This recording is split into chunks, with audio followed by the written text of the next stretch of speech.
So how does Britain's school system work?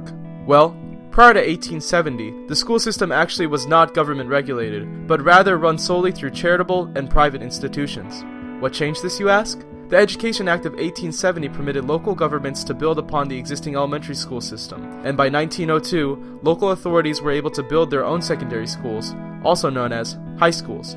Through this Education Act, many schools became funded through legislative assistance, and it was not until 1918 that state-funded schools would become free of charge, birthing the free public education system that currently provides education for 93% of British students.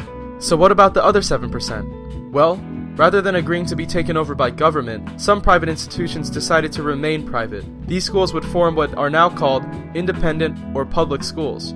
So private schools are public schools? Yes. But what's the difference between public schools and state schools?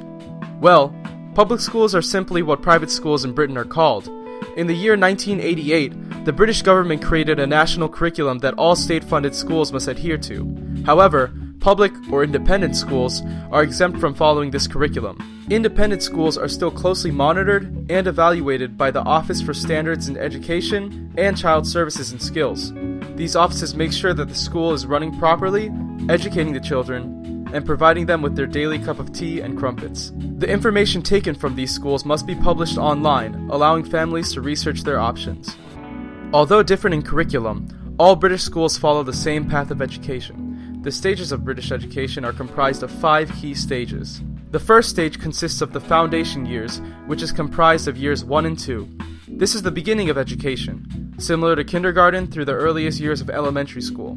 Next is Key Stage 2, which is years 3 through 6, the rest of the elementary years.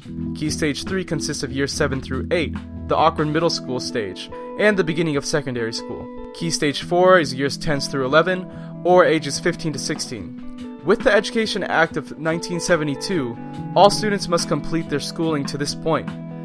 For those who wish to continue, as almost all do, they will stay in secondary school for Key Stage 5, years 12 through 13. However, one does not simply walk into the 5th stage. They must first face the General Certificate of Secondary Education, also known as the GCSE. The GCSE is similar to the SAT or ACT, except it can only be taken once. It's taken inside of a concrete room with no windows, and determines the rest of your future for, well, forever. The test must cover at least 5 subjects, though some universities require 8 or more, which are chosen by the student from the 48 available. The only requirements are math, science, and English. With the completion of this test, students can decide 2 paths, educational or vocational. Educational would be to continue on the 5th stage and go on for 2 more years of vigorous academic work. Vocational would mean to go into the job market and become a man. Or a woman, whatever you choose.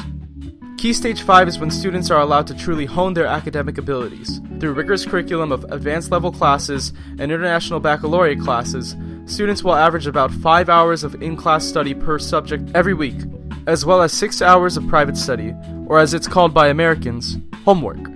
In addition to the core subject classes, students may also use time to attend general studies in subjects such as philosophy, arts, and physical education. Students are also offered a chance to learn in less conventional settings such as museums, galleries, scientific companies, concerts, historical sites, and religious centers.